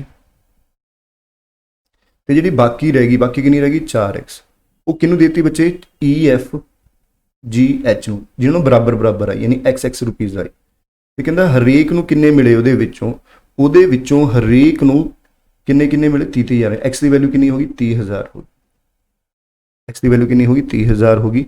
ठीक है जी, हुण वो कहता की है, कहता दसो फिर डी नू किन्ने पैसे मिले, डी नू किन्ने पैसे मिले, डी नू पता करने। तो डी नू कित्थे मिलणगे बच्चे, डी नू इत्थे मिलणगे, यानी जे एक्स नू थोड़े 30,000 रुपये मिले ने, तो ये 8x कितना हो गया 8 × 30,000 कर लो, यानी कि ये हो गया 2,40,000 हो गया। ये 2,40,000 है जेड़ा बच्चे ये किन्ने हिस्सों डिवाइड हो गया बच्चे, किन्ने जने डिवाइड होया सी 2,40,000 बच्चे BCD, यानी 3 हिस्सों डिवाइड होया सी इक्वली। तो हरेक नू कितना मिलूगा 80,000 मिलूगा। तो उसने पूछा डी नू कितना मिलूगा, सो अपना आंसर की आऊगा जी 80,000 रुपये। सो इस क्वेश्चन का सही आंसर की आऊगा जी 80,000। दोबारा सुन लो जी, वो कहता फादर एक प्रॉपर्टी नू डिवाइड करता, हाफ अपनी प्रॉपर्टी का ए नू दिंदा, जिहड़ी बाकी बच गई प्रॉपर्टी उसका 2/3 है जिहड़ा BCD नू दिंदा, ते जिहड़ी बाकी बच गई वो EFGH इक्वली डिवाइड करता, तो हरेक नू 30,000 रुपये मिलते हैं। तो डी नू किन्ने मिलते, तो मान लो ये 24x है, जिहदे विचों हाफ कितना हो गया 12x, बाकी रह गया 12x, उसका 2/3 किया बच्चे 8x आ गया, वो BCD नू दिता, जिहड़ा बाकी रह गया 4x वो EFGH इक्वली वंडता। ठीक है जी, एक्स तो हरेक नू कितना मिले 30,000 मिले, यानी एक्स की वैल्यू 30,000 होगी। तो डी नू पता करना, तो ये 8x कितना हो गया 2,40,000, ये जो 2,40,000 है BCD इक्वली डिवाइड होया, यानी हरेक नू कितना मिले 80,000। ठीक है जी, सो अगे चलते हैं। सो अगला क्वेश्चन देखो की कहता है, कहता एक वॉच है which gain 5 second in 3 minute was set right at 7 AM in the afternoon on the same day, when the clock indicate 4:15 o'clock the true time will be। कहता घड़ी है जी वो 5 सेकंड की हो जाती है अगे हो जाती है हर एक 3 मिनट के विच। तो दसो वो घड़ी का टाइम 7 बजे आप सही किया, तो उस दिन अगर उस घड़ी के 4:15 हो रहे हैं तो एक्चुअल की टाइम होया। ठीक है, तो यानी कि आप कह सकते हैं जदों 3 मिनट होए, किन्ने मिनट होए 3 मिनट होए, तो उस दिन इस 3 मिनट वज के 5 सेकंड हो गए। ठीक है, यानी ये कह सकते हैं 5 सेकंड का गेन होया। तो 1 घंटे किन्ने का होगा, 1 घंटे यानी 60 मिनटां किन्ने का गेन होगा, तो यानी कि तुसी कह दोगे 100 सेकंड। यानी वो घड़ी 1 घंटे ਦੇ ਵਿੱਚ 100 ਸੈਕਿੰਡ ਅੱਗੇ ਚੱਲੇਗੀ। ਠੀਕ ਹੈ ਜੀ। ਤਾਂ ਇਸੇ ਤਰ੍ਹਾਂ ਅਗਰ 7 ਵਜੇ ਤੋਂ ਲੈ ਕੇ 4 ਵਜੇ ਤੱਕ 7 ਵਜੇ ਤੋਂ ਲੈ ਕੇ 4 ਵਜੇ ਤੱਕ ਦੇਖੀਏ ਤਾਂ ਕਿੰਨੇ ਘੰਟੇ ਬਣੇ 7 ਵਜੇ ਤੋਂ ਲੈ ਕੇ 4 ਵਜੇ ਤੱਕ ਅਪਰੋਕਸੀਮੇਟਲੀ ਤੁਹਾਡੇ 8 ਘੰਟੇ ਬਣ ਗਏ। ਕਿੰਨੇ ਘੰਟੇ ਬਣ ਗਏ 8 ਘੰਟੇ ਨਾ ਸੌਰੀ 9 ਘੰਟੇ ਬਣ ਗਏ। ਕਿੰਨੇ ਘੰਟੇ ਬਣ ਗਏ 9। ਅਗਰ 1 ਘੰਟੇ 'ਚ ਇੰਨਾ ਕਰਦੀ ਹੈ ਤਾਂ 9 ਘੰਟਿਆਂ 'ਚ ਕਿੰਨਾ ਕਰੂਗੀ ਤਾਂ 9 ਘੰਟੇ 'ਚ ਇੱਥੇ 4 ਵੱਜ ਗਏ ਤਾਂ 9 ਘੰਟਿਆਂ 'ਚ ਕਿੰਨਾ ਸੈਕਿੰਡ ਗੇਨ ਕਰੂਗੀ 900 ਸੈਕਿੰਡ ਗੇਨ ਕਰੂਗੀ। ਕਿੰਨੇ ਸੈਕਿੰਡ ਗੇਨ ਕਰੂਗੀ ਬੱਚੇ 900 ਸੈਕਿੰਡ। 900 ਸੈਕਿੰਡ ਦੇ ਅਗਰ ਮੈਂ ਮਿੰਟ ਬਣਾਵਾਂ ਤਾਂ ਕਿੰਨੇ ਮਿੰਟ ਬਣਨਗੇ ਇਸ ਨੂੰ 60 ਨਾਲ ਡਿਵਾਈਡ ਕਰ ਦਈਏ ਯਾਨੀ 15 ਮਿੰਟ। ਯਾਨੀ ਕਿ 9 ਘੰਟਿਆਂ 'ਚੋਂ ਘੜੀ 15 ਮਿੰਟ ਅੱਗੇ ਹੋ ਜਾਂਦੀ ਹੈ। ਯਾਨੀ ਕਿ ਅਗਰ ਉਸ ਘੜੀ ਦੇ ਵਿੱਚ 4:15 ਚੱਲ ਰਹੇ ਨੇ ਵੱਜ ਗਏ ਨੇ ਤਾਂ ਉਹ ਘੜੀ 15 ਮਿੰਟ ਅੱਗੇ ਚੱਲ ਰਹੀ ਹੈ ਤਾਂ ਯਾਨੀ ਕਿ ਐਕਚੁਅਲ ਟਾਈਮ ਕਿੰਨਾ ਹੋਇਆ 4 ਵਜੇ ਹੋਣਗੇ। ਇਸ ਕੁਐਸਚਨ ਦਾ ਆਨਸਰ ਕੀ ਆਊਗਾ 4 PM। ਦੇਖੋ ਠੀਕ ਹੈ ਨਾ। ਦੇਖੋ ਆਪਾਂ ਕਰ ਲਿਆ ਵੀ 3 ਮਿੰਟ 'ਚ 5 ਸੈਕਿੰਡ ਅੱਗੇ ਹੋਈ 1 ਘੰਟੇ ਯਾਨੀ 60 ਮਿੰਟ 'ਚ 100 ਸੈਕਿੰਡ ਅੱਗੇ ਹੋ ਗਈ ਤਾਂ 9 ਘੰਟਿਆਂ 'ਚ 7 ਤੋਂ ਲੈ ਕੇ 4 ਤੱਕ 9 ਘੰਟੇ ਹੋ ਗਏ ਤਾਂ ਉਹਨਾਂ ਘੰਟਿਆਂ ਦੇ ਵਿੱਚ 900 ਸੈਕਿੰਡ ਅੱਗੇ ਹੋ ਗਈ। 900 ਸੈਕਿੰਡ ਨੂੰ ਅਸੀਂ 60 ਨਾਲ ਡਿਵਾਈਡ ਕੀਤਾ ਤਾਂ ਮਿੰਟ ਬਣਾਏ ਯਾਨੀ 15 ਮਿੰਟ ਅੱਗੇ ਹੋ ਗਈ ਤਾਂ ਯਾਨੀ ਉਹ ਘੜੀ 15 ਮਿੰਟ ਅੱਗੇ ਚੱਲ ਰਹੀ ਹੈ। ਅਗਰ ਉਸ ਘੜੀ ਦੇ ਵਿੱਚ 4:15 ਹੋਏ ਨੇ ਤਾਂ ਯਾਨੀ ਕਿ ਐਕਚੁਅਲ ਟਾਈਮ 4 ਵਜੇ ਨੇ। ਠੀਕ ਹੈ ਜੀ। ਸੋ ਅਗਲੇ ਕੁਐਸਚਨ ਵੱਲ ਚੱਲਦੇ ਹਾਂ ਬੱਚੇ। ਸੋ ਅਗਲਾ ਕੁਐਸਚਨ ਦੇਖੋ ਕੀ ਕਹਿੰਦਾ ਹੈ। ਕਹਿੰਦਾ pointing to a portrait a lady tells to her friend. ਇੱਕ ਫੋਟੋ ਵੱਲ ਦੇਖਦੇ ਹੋਏ ਇੱਕ ਲੇਡੀ ਨੇ ਆਪਣੇ ਫਰੈਂਡ ਨੂੰ ਕਿਹਾ ਯਾਨੀ ਕਿ ਮੰਨ ਲਓ ਫੋਟੋ ਹੈ। ਠੀਕ ਹੈ ਜੀ। ਉਸ ਫੋਟੋ ਨੂੰ ਦੇਖਦੇ ਹੋਏ ਇੱਕ ਲੇਡੀ ਨੇ ਕਿਹਾ ਜਸਟ ਐਗਜ਼ਾਮਪਲ ਇਹ ਲੇਡੀ ਹੈ। ਠੀਕ ਹੈ। ਕੀ ਕਹਿੰਦੀ ਹੈ ਇਹ ਜਿਹੜਾ ਪਰਸਨ ਹੈ ਯਾਨੀ ਇਸ ਨੂੰ ਅਸੀਂ ਕਿਸ ਡਰਾ ਕੀਤਾ ਟ੍ਰਾਇੰਗਲ 'ਚ ਫੋਟੋ ਵਾਲੇ ਪਰਸਨ ਵੀ ਜਿਹੜਾ ਇਹ ਪਰਸਨ ਹੈ ਇਹ ਕੌਣ ਹੈ ਮੇਰੇ ਫਾਦਰ ਯਾਨੀ ਇਸ ਦਾ ਫਾਦਰ ਬਣਾਓ। ਇਸ ਦੇ ਫਾਦਰ ਦਾ ਬ੍ਰਦਰ ਇਸ ਦੇ ਫਾਦਰ ਦਾ ਬ੍ਰਦਰ ਬਣਾਓ ਯਾਨੀ ਫਾਦਰ ਦਾ ਬ੍ਰਦਰ ਬਣ ਗਿਆ। ਉਸ ਦਾ ਮੇਰੇ ਫਾਦਰ ਦਾ ਵੱਡਾ ਬ੍ਰਦਰ ਇਹਦਾ ਦੇਖੋ ਲੇਡੀ ਦਾ ਫਾਦਰ ਲੇਡੀ ਦੇ ਫਾਦਰ ਦਾ ਇਹ ਬ੍ਰਦਰ ਇਹ ਆ ਗਿਆ ਵੱਡਾ ਬ੍ਰਦਰ। ਉਸ ਦਾ ਗ੍ਰੈਂਡਸਨ ਇਹਦਾ ਗ੍ਰੈਂਡਸਨ ਬਣਾਈਏ ਤਾਂ ਕੀ ਹੋਊਗਾ ਇਸ ਦਾ ਬੇਟਾ ਔਰ ਉਸ ਦਾ ਬੇਟਾ। ਕੌਣ ਹੈ ਜਿਹੜਾ ਫੋਟੋ 'ਚ ਬੰਦਾ ਜਿਹੜਾ ਠੀਕ ਹੈ ਹੀ ਮਤਲਬ ਹੀ ਬੰਦਾ ਜਿਹੜਾ ਹੀ ਕੌਣ ਹੈ ਇਹ ਹੋ ਗਿਆ। ਠੀਕ ਹੈ। ਯਾਨੀ ਇਹ ਫੋਟੋ 'ਚ ਬੰਦਾ ਕੌਣ ਹੈ ਇਸ ਲੇਡੀ ਦੇ ਡੈਡੀ ਦੇ ਵੱਡੇ ਭਰਾ ਦਾ ਗ੍ਰੈਂਡਸਨ ਹੈ। ਠੀਕ ਹੈ। ਯਾਨੀ ਇਹ ਤਾਂ ਲੇਡੀ ਦਾ ਕੀ ਲੱਗਿਆ ਹੁਣ ਇਹ ਲੇਡੀ ਦੇ ਕਜ਼ਨ ਦਾ ਮੁੰਡਾ ਹੈ ਯਾਨੀ ਲੇਡੀ ਦੇ ਭਰਾ ਦਾ ਮੁੰਡਾ ਹੀ ਹੋਇਆ। ਲੇਡੀ ਦੇ ਭਰਾ ਦਾ ਮੁੰਡਾ ਹੋਇਆ ਤਾਂ ਕੀ ਹੋਇਆ ਨੈਫਿਊ ਹੋਇਆ। ਸੋ ਆਨਸਰ ਇਜ਼ ਕੀ ਆਊਗਾ ਉਹ ਬॉय ਹੈ ਜਿਹੜਾ ਉਸ ਲੇਡੀ ਦਾ ਕੀ ਲੱਗਿਆ ਨੈਫਿਊ ਲੱਗਿਆ। ਠੀਕ ਹੈ ਜੀ। ਸੋ ਨੈਕਸਟ ਕੁਐਸਚਨ ਆ ਜਾਂਦਾ ਬੱਚੇ ਕਹਿੰਦਾ what is the difference between the speed of a second hand and minute hand of a clock degree per second। ਅਸੀਂ ਡਿਫਰੈਂਸ ਕੱਢਣਾ ਹੈ ਬੱਚੇ 1 ਸੈਕਿੰਡ ਦੇ ਵਿੱਚ ਜੋ ਮਿੰਟ ਵਾਲੀ ਸੂਈ ਬਣਾਉਂਦੀ ਹੈ ਐਂਗਲ ਜਿੰਨੇ ਡਿਗਰੀ ਦਾ ਤੇ 1 ਸੈਕਿੰਡ ਦੇ ਵਿੱਚ ਸੈਕਿੰਡ ਵਾਲੀ ਸੂਈ ਜਿੰਨੇ ਦਾ ਬਣਾਉਂਦੀ ਹੈ। ਦੇਖੋ ਸਾਨੂੰ ਪਤਾ ਹੈ ਵੀ ਮਿੰਟਾਂ ਵਾਲੀ ਸੂਈ ਹੈ ਜਿਹੜੀ ਉਹ 60 ਮਿੰਟ ਦੇ ਵਿੱਚ 360 ਡਿਗਰੀ ਦਾ ਬਣਾਉਂਦੀ ਹੈ ਤਾਂ 1 ਮਿੰਟ 'ਚ ਕਿੰਨੇ ਦਾ ਬਣਾਊਗੀ 360 ਡਿਵਾਈਡਡ ਬਾਈ 60 ਯਾਨੀ ਕਿ 1 ਮਿੰਟ 'ਚ 6 ਡਿਗਰੀ ਦਾ ਬਣਾਊਗੀ। ਪਰ ਉਹਨੇ 1 ਸੈਕਿੰਡ 'ਚ ਪੁੱਛਿਆ ਤਾਂ ਮਿੰਟਾਂ ਵਾਲੀ ਸੂਈ 1 ਸੈਕਿੰਡ ਦੇ ਵਿੱਚ ਕਿੰਨੇ ਦਾ ਬਣਾਉਗੀ 1 ਮਿੰਟ ਦੇ ਵਿੱਚ 60 ਸੈਕਿੰਡ ਹੁੰਦੇ ਨੇ ਯਾਨੀ ਕਿ 1/10 ਡਿਗਰੀ ਦਾ ਐਂਗਲ ਬਣਾਉਗੀ। ਇਹ ਮਿੰਟਾਂ ਵਾਲੀ ਸੂਈ ਹੈ ਮਿੰਟਾਂ ਵਾਲੀ ਸੂਈ। ਠੀਕ ਹੈ। ਇਸੇ ਤਰ੍ਹਾਂ ਜੇ ਆਪਾਂ ਦੇਖੀਏ ਉਹ ਸੈਕਿੰਡ ਵਾਲੀ ਸੂਈ 60 ਸੈਕਿੰਡ ਦੇ ਵਿੱਚ 360 ਡਿਗਰੀ ਦਾ ਐਂਗਲ ਬਣਾਉਂਦੀ ਹੈ ਤਾਂ 1 ਸੈਕਿੰਡ 'ਚ ਕਿੰਨੇ ਦਾ ਬਣਾਉਗੀ 360 ਡਿਵਾਈਡਡ ਬਾਈ 60 ਯਾਨੀ ਕਿ 6 ਡਿਗਰੀ ਦਾ। ਇਹ ਸੈਕਿੰਡ ਵਾਲੀ ਸੂਈ ਨੇ ਐਂਗਲ ਬਣਾਇਆ। ਠੀਕ ਹੈ ਜੀ। ਹੁਣ ਸੈਕਿੰਡ ਵਾਲੀ ਸੂਈ ਨੇ ਜਿਹੜਾ ਐਂਗਲ ਬਣਾਇਆ ਤੇ ਮਿੰਟਾਂ ਵਾਲੀ ਸੂਈ ਨੇ ਐਂਗਲ ਬਣਾਇਆ ਉਹਦਾ ਡਿਫਰੈਂਸ ਦੱਸਣਾ। ਸੈਕਿੰਡ ਵਾਲੀ ਸੂਈ 1 ਮਿੰਟ 'ਚ 6 ਡਿਗਰੀ ਦਾ ਬਣਾਉਗੀ ਮਿੰਟਾਂ ਵਾਲੀ ਸੂਈ 1 ਸੈਕਿੰਡ ਦੇ ਵਿੱਚ 1/10 ਡਿਗਰੀ ਦਾ ਐਂਗਲ ਬਣਾਉਗੀ। ਜੇ ਡਿਫਰੈਂਸ ਕੱਢੀਏ ਤਾਂ 6 ਦਾ 60 60 ਮਾਈਨਸ 1 ਕਿੰਨਾ ਹੋ ਗਿਆ 59 ਯਾਨੀ 59/10 ਡਿਗਰੀ। तो इस क्वेश्चन का सही आंसर की आऊगा 59/10 डिग्री पर सैकेंड क्योंकि मिनटां वाली सूई 1 सैकेंड दे विच 6 डिग्री का एंगल बनाऊगी तो सैकेंड वाली सूई 1 सैकेंड दे विच 1/10 डिग्री का एंगल बनाऊगी तो अपना आंसर की आऊगा 59/10 डिग्री। ठीक है जी। तो अगले क्वेश्चन वाल चलते हैं अगर क्लीयर है। तो देखो अगला क्वेश्चन की कहता सानू कहता फ्राइडे फॉल 7 दिसंबर 2007 7 ਦਸੰਬਰ 2007 ਨੂੰ ਤੁਹਾਡੇ ਕੋਲ ਕੀ ਸੀ ਬੱਚੇ ਫਰਾਈਡੇ ਸੀ। ਠੀਕ ਹੈ ਜੀ। ਤਾਂ 9 ਮਾਰਚ 2008 ਨੂੰ ਕੀ ਹੋਊਗਾ 9 ਮਾਰਚ 2008 ਨੂੰ ਤੁਸੀਂ 9 ਮਾਰਚ 2008 ਨੂੰ ਕੱਢਣਾ ਚ ਕੀ ਹੋਊਗਾ। ਤਾਂ ਦੇਖੋ ਅਸੀਂ ਦੇਖਾਂਗੇ ਦਸੰਬਰ 7 ਦਸੰਬਰ 2008 7 ਤੋਂ ਲੈ ਕੇ 9 ਮਾਰਚ 2008 ਤੱਕ ਕਿੰਨੇ ਦਿਨ ਬਣਦੇ ਨੇ। ਦਸੰਬਰ ਦੇ 31 ਦਿਨ ਹੁੰਦੇ ਨੇ ਪਰ 7 ਤੱਕ ਪਤਾ ਹੈ ਤਾਂ ਬਾਕੀ ਕਿੰਨੇ ਰਹਿ ਗਏ 24। जनवरी के 31 हो गए जी ਫੈਬਰੀ 2008 ਦੀ ਹੈ ਤਾਂ ਉਹਦੇ 'ਚ 29 ਹੋ ਗਏ। ਮਾਰਚ ਦੇ ਅਸੀਂ 9 ਤੱਕ ਜਾਣਾ ਹੈ ਤਾਂ ਮਾਰਚ ਦੇ 9 ਹੋ ਗਏ। ਜੇ ਅਸੀਂ ਨੂੰ ਜੋੜੀਏ 4 1 5 5 9 14 14 9 23, ਠੀਕ ਹੈ ਜੀ, 2 2 2 4 4 3 7 7 2 9 93, ਯਾਨੀ 93 ਦਿਨ ਬਾਅਦ ਪੁੱਛਿਆ ਹੋਇਆ। 93 ਦਿਨ ਦੇ ਅਗਰ ਅਸੀਂ ਵੀਕ ਬਣਾਈਏ, 93 ਦੇ ਵੀਕ ਬਣਾਵਾਂਗੇ, 7 ਨਾਲ ਡਿਵਾਈਡ ਕਰਾਂਗੇ, 13 7 91 ਯਾਨੀ 2। तो ਇਹਦਾ ਮਤਲਬ ਕੀ ਹੋ ਗਿਆ, 13 ਹਫ਼ਤੇ 2 दिन। तो 13 हफ्ते बाद तो फ्राइडे ही आ जाऊगा और 2 दिन ऐड कर देंगे तो की आ जाऊगा गाइस, संडे आ जाऊगा। तो इस क्वेश्चन का सही आंसर की होगा, संडे। ठीक है जी। तो अगे चलते हैं, इस क्वेश्चन का सही आंसर की होगा जी, संडे। तो नैक्सट क्वेश्चन वाल चलते हैं। कहता एवरेज हाइट ऑफ 5 बंदे, 5 बंदे एक रूम च ने, उन्होंने एवरेज हाइट 160 सेंटीमीटर है। 5 बंदे ने, उन्होंने एवरेज हाइट कितनी है बच्चे, 160 सेंटीमीटर है। तो यानी कि फिर कहना एक 6वां परसन आ गया जिसकी हाइट कितनी है, 172 सेंटीमीटर है। तो दसो पूरे रूम की 6 बंदियां की एवरेज हाइट कितनी होगी। हुण 5 बंदियां की एवरेज हाइट 160 है, तो यानी उन्होंने 5 बंदियां का जिहड़ा जोड़ हो गया वो 800 सेंटीमीटर हो गया। हुण 6वां बंदा जिहड़ा आया उसकी हाइट 172 है, यानी जोड़ ली तो कितनी होगी, 972 होगी सेंटीमीटर। पर ये 6 बंदियां की है तो एवरेज कढ़नी है, तो 6 कम 6 6 कम 36, 6 दूनी 12, यानी ओवरऑल एवरेज हाइट कितनी होगी, 162 सेंटीमीटर होगी। तो इस क्वेश्चन का जो आंसर किया होगा, डी ऑप्शन आऊगा। ठीक है जी। सो अगले क्वेश्चन वाल चलते हैं। सो अगला क्वेश्चन देखो ने की कहा, कहता एक स्टूडेंट है उसने 30% नंबर लिते अपने पहले पेपर च, यानी कि फिजिक्स चो 180 चों। He has got overall score 50%, तो उसके दोनों पेपरों च ओवरऑल 50% नंबर आए। The second paper is carrying 150 marks, जो दूजा पेपर होया बच्चे वो 150 नंबर का होया। The percentage of marks should score in all the second paper, overall average score कितना होया। ठीक है जी। तो अगर उसनों ओवरऑल 50% नंबर चाहिए ने तो दूजे पेपर दे विच किन्ने परसेंट स्कोर उसनों लैने पैणगे।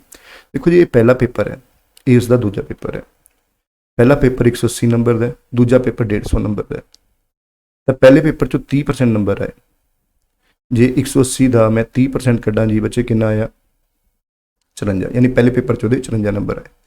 दूजे पेपर चो किन्ने ले पता नहीं, बट ओवरऑल उसके पेपर किन्ने का हो गया, 330 नंबर का हो गया। 330 चो 50% नंबर बनने चाहिए, 330 का 50% कितना आया बच्चे, 165 नंबर बनने चाहिए ओवरऑल। 54 ਉਹਦੇ ਹੈਗੇ ਨੇ, 165 ਬਣਾਉਣੇ ਨੇ, ਤਾਂ ਯਾਨੀ ਦੂਜੇ ਪੇਪਰ 'ਚ ਉਹਨੂੰ ਕਿੰਨੇ ਲੈਣੇ ਪੈਣਗੇ, ਦੂਜੇ ਪੇਪਰ ਦੇ ਵਿੱਚੋਂ ਉਸ ਨੂੰ 111 ਨੰਬਰ ਲੈਣੇ ਪੈਣਗੇ। ਤਾਂ ਇਹ 111 150 ਦਾ ਕਿੰਨੇ ਪਰਸੈਂਟ ਹੈ, 111 150 ਦਾ ਕਿੰਨੇ ਪਰਸੈਂਟ ਹੈ।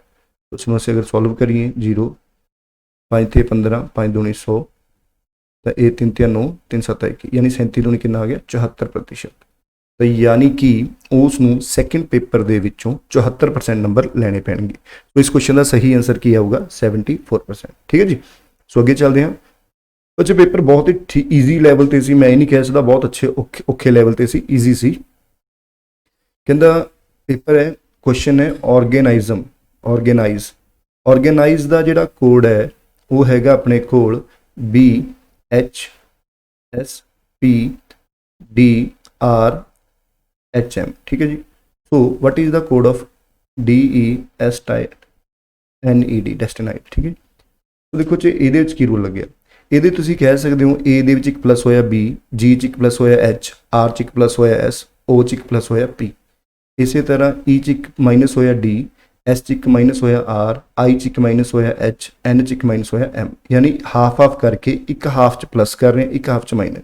टी च एक प्लस किया यू, एस च एक प्लस किया टी, ई च एक प्लस किया एफ, डी च एक प्लस किया ई, डी चो माइनस करे सी। ठीक है जी। ई चो माइनस किया डी, एन चो माइनस किया एम, आई च माइनस किया गया है एच। तो देखो जी केड़ा आंसर आऊगा, UTFE CDMH। सो यानी कि इस क्वेश्चन का सही आंसर किया होगा बच्चों, सेकेंड आंसर आ जाऊगा। ठीक है जी। सो नेक्स्ट चलते हैं बच्चे। देखो उन्होंने कहता age of a man is 3 times the sum of the age of his 2 sons. कहता एक मैन है, उसकी जी एज है वो उसके सन की एज का 3 टाइम्स है, दोनों सन्स की एज का। तो 5 साल बाद वो जी एज का सम हो जाऊगा, वो बेटियां की एज का डबल हो जाऊगा। तो फादर की प्रेजेंट एज कितनी है। तो देखो आप करांगे, मान लो ये फादर है तो ये उसके 2 सन्स ने। ठीक है। मान लो उन्हें 2 सन्स की एज अगर एक्स है तो कहता फादर की एज उसका 3 गुना है। ठीक है जी। ये प्रेजेंट के विच है। 5 ਸਾਲ ਬਾਅਦ ਕੀ ਹੋਊਗਾ, ਫਾਦਰ ਦੀ ਏਜ 5 ਸਾਲ ਪਲੱਸ ਹੋ ਜਾਣਗੇ ਤੇ ਬੇਟੇ ਦੋਨਾਂ ਦੀ ਏਜ 5 ਪਲੱਸ ਹੋ ਜਾਣਗੇ, ਯਾਨੀ ਕਿੰਨੇ ਹੋ ਜਾਏਗਾ x + 10 ਹੋ ਜਾਊਗਾ। यानी 5 साल बाद बेटे की फादर की एज हो जाएगी, बेटे की एज कितनी हो जाएगी x + 10 दोनों बेटियां की, तो फादर डबल हो जाएगा, यानी एक है तो कितना हो जाएगा डबल, तो गुणा करांगे कितना हो गया 3x = 5, इधर हो जाएगा 2x 10 दूनी 20, तो ये 3x है, ये 2x इधर आ गई की हो जाएगा जी माइनस, ये प्लस का 5 है पर जाके माइनस का 5, यानी x की वैल्यू साड़ी कितनी आ गई 15 आ गई। ठीक है जी, x की वैल्यू कितनी आ गई 15, तो फादर की एज कितनी हो जाएगी 15 × 45 साल, फादर कितने साल का हो जाएगा जी 45 साल का। सो इस क्वेश्चन का जो सही आंसर होगा बच्चे वो की होगा 45 साल होगा। ठीक है जी, तो नैक्सट क्वेश्चन वाल चलते हैं, अगर एक क्लीयर है। हुण अगला क्वेश्चन देखो की कहता है, कहता BCD E are located in different direction from A while A takes 30 hour reach from B to A। देखो आप ड्रॉ करते हैं, कहता A है जी, इस तो डिफरेंट पोजीशंस तो बाकी ने। ठीक है जी, ਜਿਹੜਾ B है वो A तो 30 किलोमीटर दूर है, डिफरेंट पोजीशन मान लो इधर मान लेने भी कि होना B है 30 किलोमीटर, तो C and D are 15 kilometre and 20 kilometre away from B। ਜਿਹੜਾ C है वो कितना 15 किलोमीटर है, चलो मान लो ये C हो गया, इधर कितना 15 किलोमीटर हो गया, तो ਜਿਹੜਾ D है वो 20 किलोमीटर हो गया। क्लीयर है जी, हुण उन्हें की कहा B and C are 50 and 20 kilometre from D तो देखिए जो B है वो कितने किलोमीटर है 50 किलोमीटर है, और जो C है D तो कितने किलोमीटर है 20 किलोमीटर है, 20 किलोमीटर है। While B and C take 40 hours, B तो C का कितना बचे 40 घंटे, ये अपना बन गया जी। दसो कहना विच of the following statement is true, इन्हां विचों किहड़ी स्टेटमेंट ट्रू है, तो बच्चे ये C स्टेटमेंट ट्रू होगी, तुसीं बाकी चेक कर लो क्योंकि अपने को टाइम घट है। So time taken to reach C from B is double the time taken from C to D। कहता जिन्ना टाइम C तो D जाण च लगता है C तो B जाण च उस तो डबल लगता है। देखो C तो D जाण नूं कितना टाइम लगता है, C तो D जाण च लगता है 20 घंटे, कहता फिर C तो B च डबल लगता है, बिल्कुल सही है, C तो B च डबल लगता है 40, यानी बिल्कुल सही कह रहे हैं, तो इस टाइम ये ऑप्शन सही है। बाकी चेक कर लो गलत होणगियां, देखो जिवें कहता A तो B जाण च कितना टाइम लगता जिन्ना D तो C च जाणदा, हुण A तो B जाण च 30 ते D तो C जाण च इत्थे 30 लगदे ने, इत्थे 20 लगदे ने, सेम टाइम तो होया नहीं, इसलिए गलत हो गया, इहदा चेक कर लो। ठीक है जी, अगले क्वेश्चन वाल चलते हैं। देखो ये अपने को कहता U > T, R > Q, S > T, T > R, यानी T > अगे R है। ठीक है जी, अगे R > की अपने को Q है। ठीक है जी, और S > T है, यानी S भी ग्रेटर है T तो साढ़े को ये चीज़ बन गई आप। ठीक है जी, तो किहड़ी स्टेटमेंट सही है। सो ये आप पढ़िया होया बच्चे क्लास के भी जे सेम डायरैक्शन के होण तो आप उन्हां च रिलेशन दस सकते हैं, भावें इधर नूं होण भावें इधर नूं होण, पर जे एवें चलते हुए एवें हो गया फिर आप आंसर नहीं दस सकते किहड़ा रिलेशन इन्हां च बनूगा किहड़ा नहीं बनूगा। ठीक है, तो आप देखते हैं पहला U ते S, U ते S ते सानूं पता ही नहीं है भी U ते ये पता भी U है जिहड़े इन्हां तो ग्रेटर है, S भी इन्हां तो ग्रेटर है, पर U आपस इक्वल ने लैस दैन ने, ये बारे श्योर आप नहीं है। S > Q, ये S है ये Q है, साइन इक्को डायरैक्शन च ने, यानी S > Q सही है।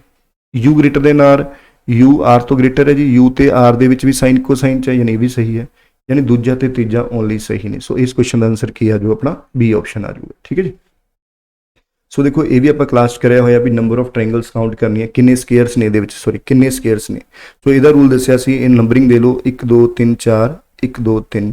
ठीक है जी, पहला 4 × 3 करांगे जी, कितना आ गया जी 12, फिर की करांगे 3 × 2 करांगे जी, 3 × 2 कितना आ गया जी 6, फिर आप की करांगे 2 × 2 करांगे जी, 2 × 1 करांगे क्योंकि घटाते जाना है, अगे नहीं करांगे कोई 1 × 0 0 हो जाऊगा। ठीक है, तो जोड़िए जे इन्हों 12 6 18, 18 ते 2 किन्ने हो गए 20, तो इस दे विच किन्ने स्केयर्स ने टोटल 20 स्केयर्स ने। सो इस क्वेश्चन का सही आंसर की होगा 20 स्केयर।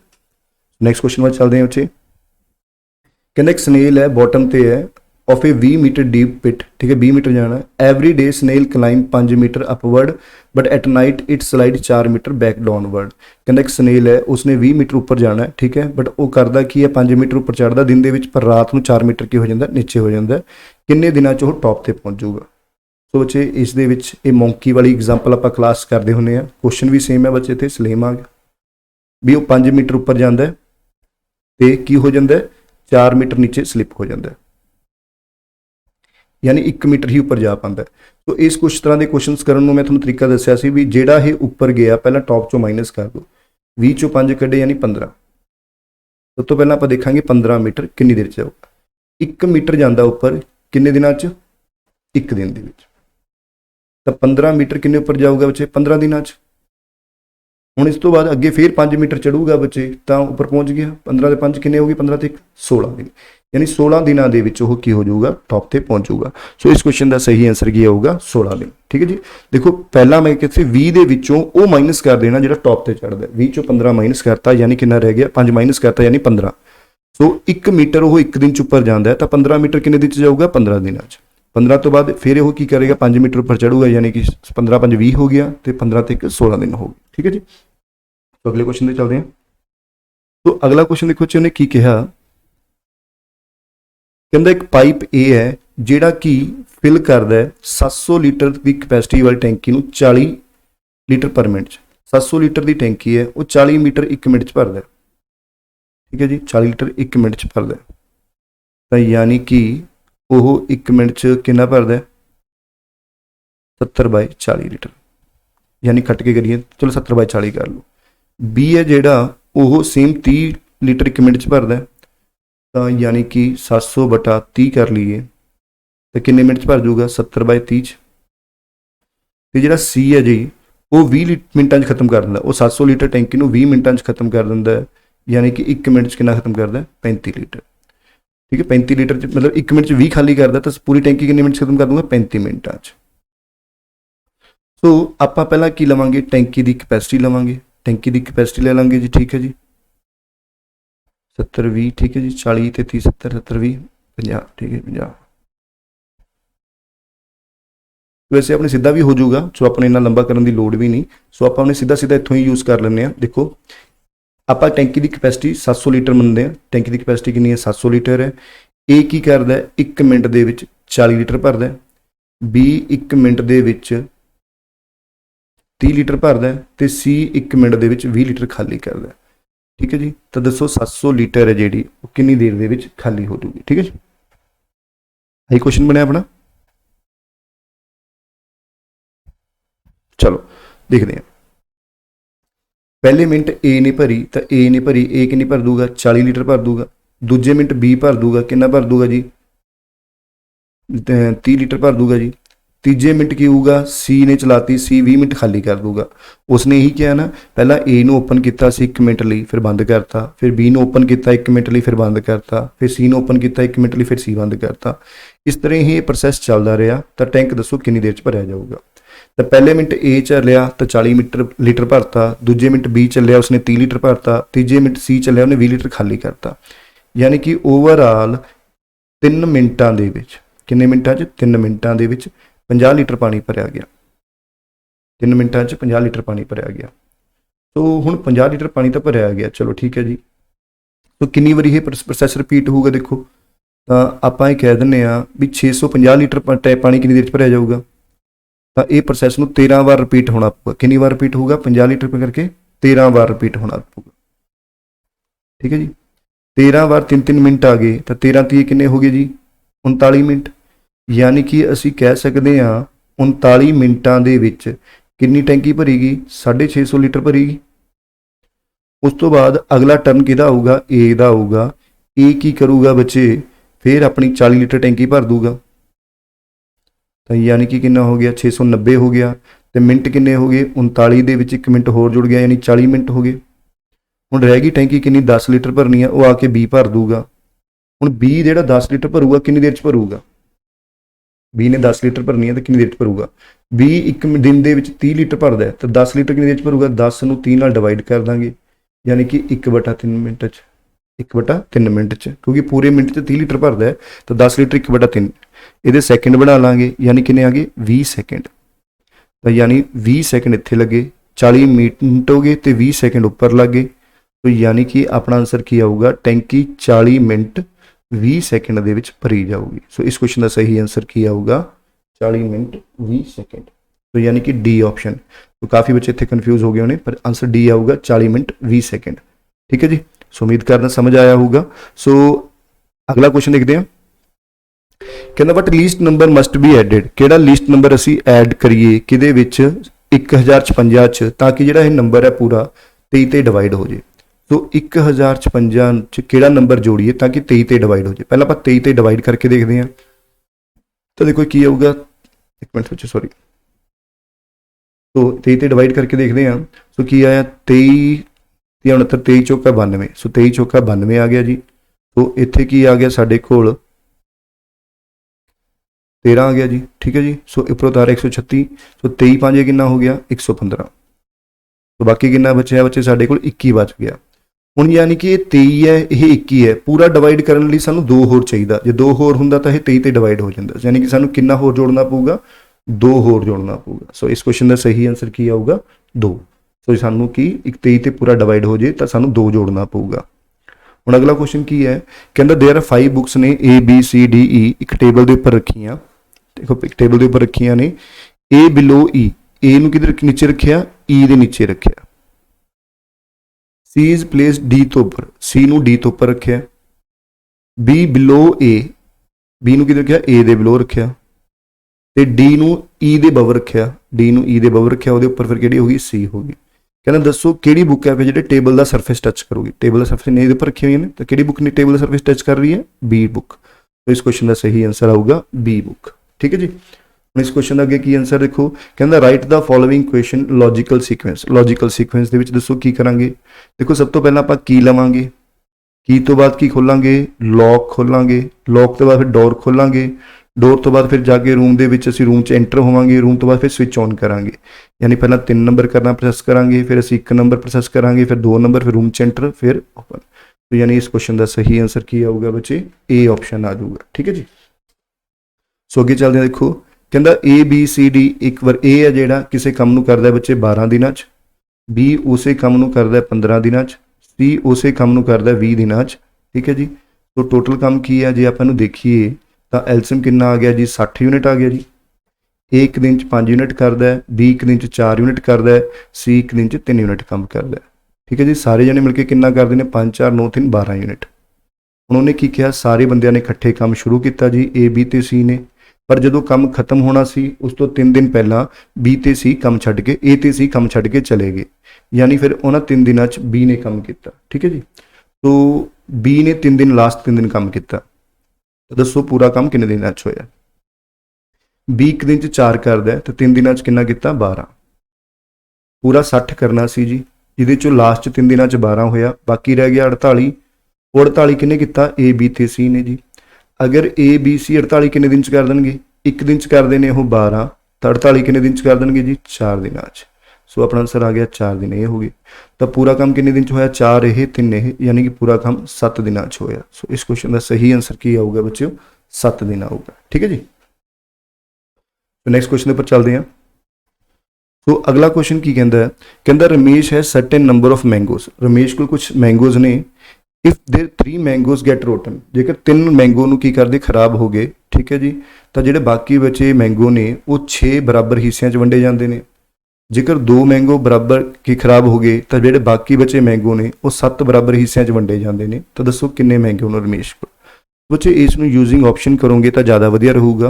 देखो उसने की कहा भी रमेश अगर 3 मैंगो खराब हो गए तो जिन्हें बाकी मैंगो बचते हैं वो पूरे 6 ते डिवाइड होंगे हैं। यानी अगर आप कोई भी नंबर जिन्ने भी वो मैंगो ने उन्होंने 3 घटा दिए तो जोड़े भी मैंगो ने वो 6 ते पूरे पूरे डिवाइड होंगे होंगे। कहता अगर 2 मैंगो खराब हो गए, इसका मतलब जिन्ने भी वो मैंगो ने उस 2 कढ़ दिओ तो बाकी के मैंगो 7 बराबर हिस्सों च डिवाइड होंगे, यानी 7 नाल डिवाइड होंगे होंगे। तो दसो किहड़ा नंबर है। तो मैं डी ऑप्शन चक के देखना जी। तो 345 मैंगो अगर वो कोल होए तो अगर 3 मैंगो खराब हो गए तो बाकी किन्ने रह गए वो 342। ये 6 हिस्सों च डिवाइड होंगे ने, 6 5 30, 6 7 42, यानी बिल्कुल होंगे ने जी 55 55। और अगर 2 खराब हो गए तो बाकी किन्ने रह गए 343। कि ये 7 हिस्सों च डिवाइड होंगे ने जी, हाँ जी होंगे ने। सो यानी कि इसका आंसर की आऊगा 345 आ जाऊगा। ठीक है जी। तो अगले क्वेश्चन वाल चलते हैं। कहना what is the mirror image. तो इस दी मिरर इमेज की होगी। देखो मिरर इमेज देखिए चेक करिए तो की होगा, मिरर की करता लैफ्ट नूं राइट च कन्वर्ट करता, राइट नूं लैफ्ट च। जिवें आई इधर आ जाऊगा, एल का इधर नूं ते नाल प्लेस इधर नूं हो जाऊगा जी, एल एल। ठीक है जी।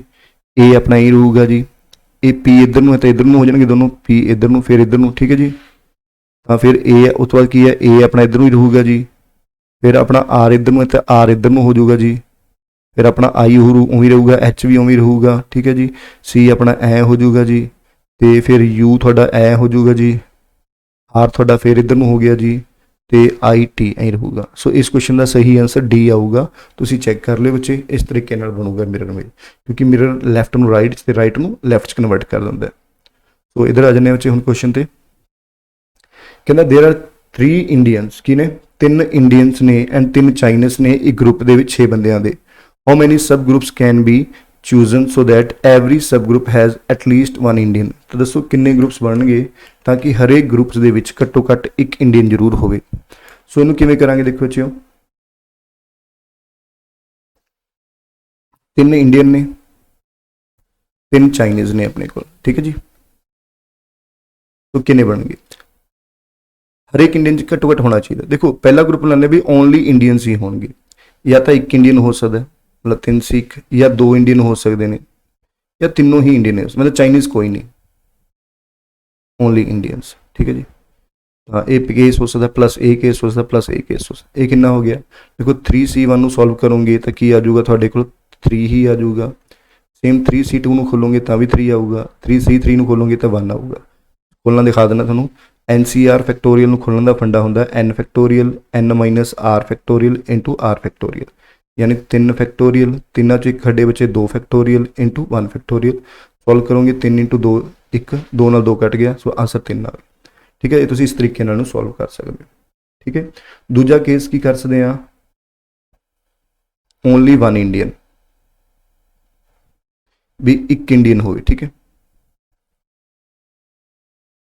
ਹੁਣ ਇਹਦੇ 'ਚ ਕੀ ਕੇਸ ਬਣ ਗਏ ਵੀ ਇੱਕ ਇੰਡੀਅਨ ਹੋ ਗਿਆ, ਉਹਦੇ ਨਾਲ ਬਾਕੀ ਕੀ ਹੋ ਸਕਦੇ ਨੇ, ਇੱਕ ਇੰਡੀਅਨ ਦੇ ਨਾਲ ਇੱਕ ਚਾਈਨੀਜ਼ ਹੋ ਸਕਦਾ, ਇੱਕ ਇੰਡੀਅਨ ਨਾਲ 2 ਚਾਈਨੀਜ਼ ਹੋ ਸਕਦੇ ਨੇ, ਇੱਕ ਇੰਡੀਅਨ ਨਾਲ ਤਿੰਨੋਂ ਚਾਈਨੀਜ਼ ਹੋ ਸਕਦੇ ਨੇ, ਠੀਕ ਹੈ ਜੀ। ਯਾਨੀ 3C1 ਤਾਂ ਸਾਰਿਆਂ ਦੇ ਵਿੱਚ ਕਾਮਨ ਹੈ, ਤਾਂ ਕੀ ਹੋ ਜਾਊਗਾ 3C1 3C2 3C3 ਹੈ ਨਾ। ਸੋ ਇਹ ਆਪਾਂ ਸੋਲਵ ਕਰ ਚੁੱਕੇ ਹਾਂ, ਦੇਖੋ ਇੱਥੇ ਇਸ ਨੂੰ ਆਪਾਂ ਸੋਲਵ ਕਰ ਰਹੇ ਹਾਂ 3C1 3 ਆਉਂਦਾ ਜੀ। ये सारी की वैल्यू आप करके हटे उपर की है वैल्यू, ये वैल्यू 7 आएगी, तो यानी कि 7 हो गया। इस तरह यानी 7 कितने केस हो गए 21 हो गया। इस तरह अगला केस की बन सकता है बच्चे, ओनली 2 इंडियंस हो, ये की केस बन गए देखो बच्चे भी 2 इंडियंस हो गए, मैं कॉमन पहले ही कर लेना, उन्होंने एक चाइनीज़ हो सकता है, 2 चाइनीज़ हो सकते हैं, तीनों चाइनीज़ हो सकते हैं, ठीक है जी। तो 3C2 अपने को 3 होंगे, सो अगेन यदि वैल्यू 7 आती है, यानी 7 कितने हो गए 21 हो गए, ठीक है। या फिर तीजा केस बन गया ओनली 3 इंडियंस हो, तो तीनों इंडियंस हो गए, ये भी की हुआ तीनों इंडियन, एक चाइनीज़ या 2 चाइनीज़ या तीनों चाइनीज़। बच्चे मैं कॉमन करके लिखता जिमें स्टैप सी, तो ये 1 आ गया, ये वैल्यू आप सॉल्व करिए 7, तो किन्ने हो गए बच्चे देखो किन्ने केस हो गए 7 21 21 42 42 7 कितना हो गया 49, 49 ते 7 साढ़े को हो गए, यानी कि टोटल 49 7 कितना हो गया 56। तो यानी कि इसका सही आंसर की आऊगा टोटल साढ़े को 56 केस बन गए। उस वीडियो में बच्चे स्लो करके रिवाइज करके देख लियो, अगर किसी ने नहीं समझ आया तो मैंने कॉल करके पूछ सकता है, नीचे मेरा नंबर चलता है 98 148 94 729, ठीक है। और किसी ने ऑफलाइन अगर ऑनलाइन क्लासेस लगानिया हो मैथ दियाँ रीजनिंग दियाँ जीके दियाँ डीपली जीके करनी हो डीपली मैथ रीजनिंग, सो वो क्लासेस साडियां चलदियां ने बच्चे, ऑनलाइन मैथ ते रीजनिंग दी चलदियां, गारंटी है बच्चे अगर थोड़ा मैथ बिल्कुल जीरो है तो असी उसनूं बहुत ज़्यादा इंप्रूव कर देंगे। सो नैक्सट क्वेश्चन पर चलते हैं। तो नैक्सट क्वेश्चन है अपना, सो अगला क्वेश्चन देखो नंबर सीरीज का क्वेश्चन है, कहता 1537 1539 1543 डैश 1557 ते 1567, ठीक है। की आऊगा आंसर, सो पहला देखांगे जी की है कितना प्लस होया अपना 2 प्लस होया जी, फिर कितना प्लस होया 4 प्लस होया, सो अगे कितना प्लस होगा 6 प्लस होगा, इत्थे कितना प्लस होएगा देखो 6 प्लस होया तो 1551 आ गया 49 सॉरी, फिर अपना अगे 8 प्लस हो गया जी, फिर अगे 10 प्लस हो गया। सो इस क्वेश्चन का सही आंसर 1549। ये बहुत सौखा क्वेश्चन से, कोई ज़्यादा औखा नहीं सी। तो नैक्सट क्वेश्चन आ जाता बच्चे, एक क्वेश्चन भी बहुत अच्छा क्वेश्चन सी, कहता A to Z GHI ਇਸ ਦਾ ਕੋਡ ਹੈ ਤੁਹਾਡੇ ਕੋਲ 1578 ਹੈ ਜੀ। ਤਾਂ DEF ਹੈ ਜਿਹੜਾ ਇਸ ਦਾ ਕੋਡ ਹੈ ਤੁਹਾਡੇ ਕੋਲ 912। ਤਾਂ ਤੁਸੀਂ ਦੱਸੋ ਜੀ ਫਿਰ ABC ਦਾ ਕੋਡ ਕੀ ਆਊਗਾ। ਤੋ ਅਸੀਂ ਦੇਖਦੇ ਹਾਂ ਜੀ G ਦਾ 7 ਹੈ, H ਦਾ 8 ਹੈ ਤੇ ਇਹ 9 ਹੈ, ਇਹ 4 ਹੈ, ਇਹ 5 ਹੈ, ਇਹ 6 ਹੈ, ਇਹ 456 ਬਣ ਗਏ। 456 ਦਾ ਅਗਰ ਡਬਲ ਕਰੀਏ ਤਾਂ ਬੱਚੇ ਕੀ ਆਉਂਦਾ 912। ਸੇਮ 799 ਦਾ ਡਬਲ ਕਰੀਏ ਤਾਂ ਕਿੰਨਾ ਆਉਂਦਾ 1578। ਇਸੇ 123 ਹੋ ਗਿਆ, 123 ਦਾ ਡਬਲ ਕਰਾਂਗੇ ਤਾਂ ਕੀ ਆਊਗਾ 246। तो इस क्वेश्चन का सही आंसर की आऊगा बच्चे 246। So answer is D option. ठीक है जी। नैक्सट चलते हैं बच्चे, अगला क्वेश्चन है कहता एक रनर है जोड़ा वो 12 किलोमीटर चलता है जो कि 80% है उसकी जर्नी का, मतलब 12 किलोमीटर चलन तो बाद सिर्फ 80% ही चलिया रेस का, तो किन्ने किलोमीटर की रेस सी, यानी जिन्नी उसकी टोटल रेस सी उसका जो 80% रेस है वो कि बराबर है 12 के। तो टोटल रेस कितनी आ गई 12 इंटू 100 ऊपर चला गया, 80 नीचे आ गया, 0 4 दूनी 8 4 3 12। तो यानी कि उसकी पूरी रेस है जी बच्चे वो कितनी है 15 किलोमीटर है। तो इसका क्वेश्चन का सही आंसर की होगा पूरी रेस कितनी है 15 किलोमीटर है। ठीक है जी। सो नैक्सट क्वेश्चन है कहता डिस्ट्रीब्यूशन ऑफ द कैंडीडेट्स। ठीक है जी, दसिया है MBA एंट्रेंस के स्टूडेंट ने एंट्रेंस होए ने तो वो अलग अलग विषयों के एनरोल्ड होए ने। डिफरेंस देखो फिगर 1 जी सानू शो करती है भी टोटल किन्ने कैंडीडेट एनरोल्ड होए ने, तो फिगर 2 जी सानू दिखाती है बच्चे दिखा दें भी जेडे बच्चे की होए ने, सॉरी फिगर 2 दिखाती है भी जेडे बच्चे पास होए ने। देखो अपन ये मैं ले लेना टोटल कैंडीडेट जेडे अपीयर्ड होए ने वो होए ने 8550, जेडे पास होए ने बच्चे वो किन्ने ने 5700 ने, किन्ने ने जी 5700 बच्चे पास होए ने। ठीक है जी। चलो ये चीज़ अपन क्लीयर है। पहला क्वेश्चन देखते हैं बच्चे की है कहता what percentage of the candidate passed exam E out of the total number of candidate in the same institute. भी जेडे ई कैंडीडेट दे पास होए ने वो टोटल ई कैंडीडेट का किन्ने परसेंट है, तो ई कैंडीडेट दे 9% पास होए ने। सो जेडे पास होए ने उनकी परसेंटेज कढ़नी है। 9% किहदा बच्चे जेडे पास होए ने, पास किन्ने साढ़े को 57, 9% किहदा 5700 का। परसेंटेज कितने करनी है टोटल ना, टोटल कितने ने 8%, यानी 8% किहदा बच्चे 8550 का, तो कितने परसेंट तुम सॉल्व करांगे। परसेंटेज नाल परसेंटेज कट गई बच्चे, 0 नाल 0 कट गई। तो जे सॉल्व करनी है 3 3 9 3 दूनी 6 3 27 3 8 24 तो 3 5 15 85 285 हो गया जी। तो जे अगे कट सकता कट दो, 3 27 3 5 15 95 19 5 95 19 30 57, यानी ये आ गया 5 6 31। तो 3/4 3/4 ऑफ द 100, यानी कि एक कट के बच्चे थोड़े को कितना आ जाऊगा 75% आ जाऊगा। कितना आ जाऊगा जी 75%। तो इस क्वेश्चन का सही आंसर की आऊगा बच्चे 75% आऊगा। की होगा जी 75%।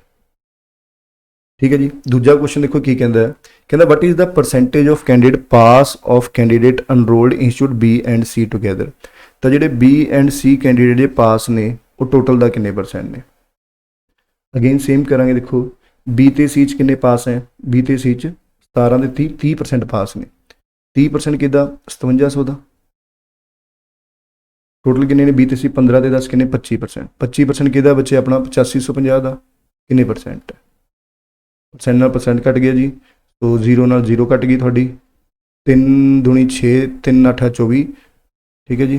3 5 15 अगे कट सकते हैं, कट दो बच्चे आप कर दें। ये मेरे ख्याल तो 19 ते कट जूगा, 19 1 19 कितना बच गया 5 19 5 95 जी।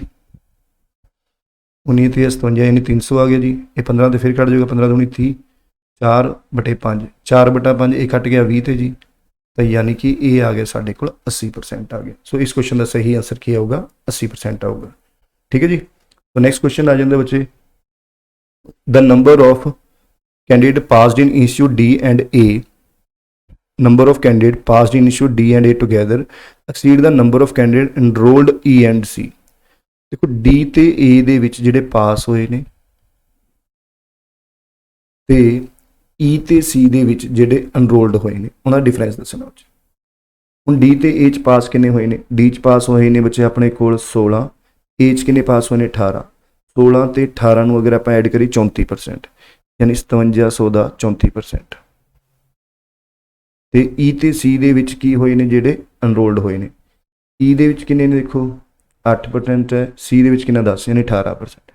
18% ਆਫ 18/100 ਆਫ 8550। ਸੋ ਇਸ ਨੂੰ ਅਸੀਂ ਸੋਲਵ ਕਰਨਾ ਬੱਚੇ। ਦੇਖਦੇ ਹਾਂ ਜੀ ਕੀ ਆਊਗਾ। 0 ਨਾਲ 0 ਕੱਟ ਗਈਆਂ ਤੇ 0 ਨਾਲ 0 ਕੱਟ ਗਈ ਬੱਚੇ। 5 ਦੂਣੀ 10, 5 ਏਕਮ 5, 5 7 35, 5 171 ਆ ਗਿਆ, ਦੋਨਾਂ ਇਹ ਆ ਗਿਆ। तो 9 ਏਕਮ 9, 9 7 63, 9 ਏਕਮ 9 6 15, ठीक है जी। इधर कितना आ गया देखो जी, सॉल्व करांगे। 57 ਨੂੰ अगर तुसी 34 ਨਾਲ गुणा करोगे तो कितना आया देखो, 7 चौका 28, ठीक है जी। 5 चौका 20 ਤੇ 2 22। सेम इस तरीके ਨਾਲ देखो जी, 7 या 21 ਤੇ 3 5 15 15 2 17, तो यानी 8 3 9 यानी 1938 आ गई। जे ਅਸੀਂ ਇਹਨਾਂ ਦਾ डिफरेंस देखिए बच्चे तो कितना होगा, 38 18 ਚ 9 ਕੱਢੇ 9 आ गया जी। तो इधर है कि 12 12 ਚ 3 ਕੱਢੇ 9 आ गया जी, फिर 3 आ गया, यानी कि साडा आंसर क्या होगा 399। सो बच्चे ਇਹ ਸੀ ਜਿਹੜਾ ਤੁਹਾਡਾ ਪੇਪਰ ਅੱਜ ਦਾ ਪੀਪੀਐਸਸੀ ਕੋਆਪਰੇਟਿਵ ਇੰਸਪੈਕਟਰ ਦਾ ਜਿਹੜਾ ਪੇਪਰ ਹੋਇਆ ਉਸ ਦੇ ਵਿੱਚ ਮੈਥ ਤੇ ਰੀਜ਼ਨਿੰਗ ਦਾ ਪੇਪਰ। ਔਰ ਬੱਚੇ ਮੈਂ ਤੁਹਾਨੂੰ ਦੱਸ ਦੇਣਾ ਚਾਹੁੰਦਾ ਵੀ ਜਿਹੜਾ ਵੀ ਪੇਪਰ ਆਇਆ ਇਹ ਸਾਰਾ ਕੁਝ ਪੇਪਰ ਅਸੀਂ ਪੇਪਰ ਕਲਾਸ ਦੇ ਵਿੱਚ ਡਿਸਕਸ ਕੀਤਾ ਹੋਇਆ ਹੈ।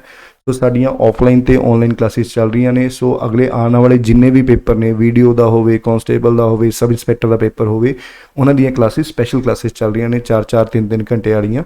ਸੋ ਜੇ ਕੋਈ ਬੱਚਾ ਜੁਆਇਨ ਕਰਨਾ ਚਾਹੁੰਦਾ ਹੈ ਬੱਚੇ, ਸਕਰੀਨ ਤੇ ਨੰਬਰ ਚੱਲ ਰਿਹਾ 98 148 94 729, ਤਾਂ ਉਸ ਤੇ ਮੈਨੂੰ ਕਾਲ ਕਰ ਸਕਦਾ ਹੈ। ਤੁਸੀਂ ਸਾਡੇ ਕੋਲ ਆਫਲਾਈਨ ਕਲਾਸਾਂ ਵੀ ਲਗਾ ਸਕਦੇ ਹੋ ਤੇ ਆਨਲਾਈਨ ਵੀ। ਸੋ ਪਲੀਜ਼ ਵੀਡੀਓ ਨੂੰ ਲਾਈਕ ਕਰੋ, ਸ਼ੇਅਰ ਕਰੋ ਤੇ ਆਪਣੇ ਫਰੈਂਡ ਸਰਕਲ ਦੇ ਵਿੱਚ ਵੀ ਵੱਧ ਤੋਂ ਵੱਧ ਸ਼ੇਅਰ ਕਰੋ। So thank you so much guys, ਮਿਲਦੇ ਹਾਂ ਨੈਕਸਟ ਲੈਕਚਰ 'ਚ।